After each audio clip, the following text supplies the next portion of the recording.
আজ আমরা জানতে চলেছি ইউরোপের পাপ ইহুদিরা কিভাবে ফিলিস্তিনি জনগণের উপর অভিশাপ হয়ে পড়ল। ইউরোপের ইহুদি বিদ্বেষ, এই ঘটনা জানতে হলে আমাদের ইতিহাসের শুরুটা জানতে হবে। চলুন আগে জেনে নিই ইহুদি খ্রিস্টান ঘৃণার শুরুটা কীভাবে। যখন ঈসা আলাইহিস সালাম বনি ইসরায়েলের কাছে দ্বীনের দাওয়াত শুরু করেন, তখন পুরো পৃথিবী রোমানদের কবজায় ছিল। অন্যদিকে ফিলিস্তিনের রাজা ইহুদি হবার পরেও সে ছিল রোমানদের একজন অনুগত দাস। ফারসি ফিরকার আলেমদের পরামর্শে রাজনৈতিক বিরোধিতার ভয়ে রোম প্রশাসন ঈসা আলাইহিস সালামকে হত্যার পরিকল্পনা করে। অন্যদিকে খ্রিস্টানরা ঈসা আলাইহিস সালামকে মসিউল্লাহ বা ঈশ্বরের পুত্র মনে করে। তাদের এই মসিহকে হত্যার জন্য খ্রিস্টানরা ইহুদিদের অপরাধী মনে করে।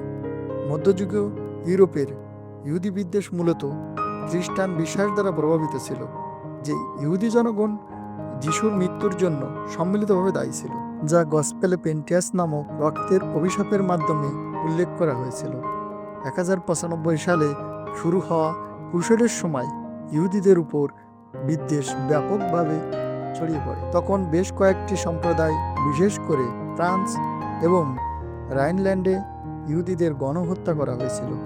অনেক সময় ইহুদিদের বিরুদ্ধে খ্রিস্টান শিশুদের ধর্মীয় হত্যার অভিযোগ আনা হতো, যাকে রক্তের মানহানি বলা হতো। 1400 শতাব্দীতে ইউরোপকে ধ্বংসকারী ব্ল্যাক ডেথও ব্যাপক নির্যাতনের জন্ম দেয়। এছাড়া প্লেগ রোগের ভয়াবহ বিস্তার, কূপে বিস্ফোরক ইত্যাদি কারণে ইউরোপে খ্রিস্টানরা ইহুদিদের পুড়িয়ে হত্যা করে। 1348 থেকে 1350 সালের মধ্যে ইহুদিদের প্রধান পেশা ছিল ব্যবসা এবং ব্যাংকিং ব্যবস্থার বিকাশ এবং ক্রমবর্ধমান রাষ্ট্রযন্ত্রের অর্থায়নের জন্য শাসকদের প্রয়োজনীয়তার সাথে সাথে কিছু পশ্চিমা ইউরোপীয় রাজ্যে অনেক ক্ষেত্রে রাজদরবারে ইহুদিরা সার্বভৌমের ডান হাত হিসেবে উল্লেখযোগ্য ক্ষমতা অর্জন করত। অন্যান্য ক্ষেত্রে রাজ্যের আর্থিক সমস্যার জন্য ইহুদিদের দায়ী করা হতো। এছাড়া ইউরোপের ব্যাংকিং ব্যবস্থা রথচাইল্ড পরিবারের মতো ইহুদিদের অগ্রণী ভূমিকায় এই তত্ত্বকে শক্তিশালী করে। আসুন এবার দেখি হিটলার কেন নির্বিচারে ইহুদিদের হত্যা করে। যেহেতু ইহুদিদের হাতে ইউরোপের অধিকাংশ, বিশেষ করে জার্মানির ব্যবসা ও ব্যাংকিং ব্যবস্থা ছিল, তাই প্রথম বিশ্বযুদ্ধে অর্থ সংকটের কারণে জার্মানির চরম পরাজয় ঘটে, যার ফলে হিটলার চরম ইহুদি বিদ্বেষী হয়ে ওঠে এবং দ্বিতীয় বিশ্বযুদ্ধের সময় নির্বিচারে ইহুদি হত্যা শুরু করে। এবার আসুন দেখি খ্রিস্টানদের দ্বারা ইহুদিরা নির্বিচারে গণহত্যার শিকার হলেও ইহুদিরা কেন মুসলিমদের উপর এখন নির্বিচারে গণহত্যা চালাচ্ছে। প্রথম বিশ্বযুদ্ধে অটোমানদের পরাজয় ঘটলে ফিলিস্তিনি ব্রিটিশদের হস্তগত হয়। ব্রিটিশরা ফিলিস্তিনিদের স্বাধীন রাষ্ট্রের আশ্বাস দিলেও তারা গোপনে ইহুদিদের সাথে আঘাত করে ইহুদিদের স্থায়ী বসতি ব্যবস্থা করে। দ্বিতীয় বিশ্বযুদ্ধের পর দলে দলে ইহুদিরা ইউরোপ থেকে ফিলিস্তিনিতে আসতে থাকে এবং ফিলিস্তিনিদের জায়গা অবৈধভাবে দখল করে নিজেদের বসতি গড়ে তোলে। এই ঘটনা এখনও চলমান।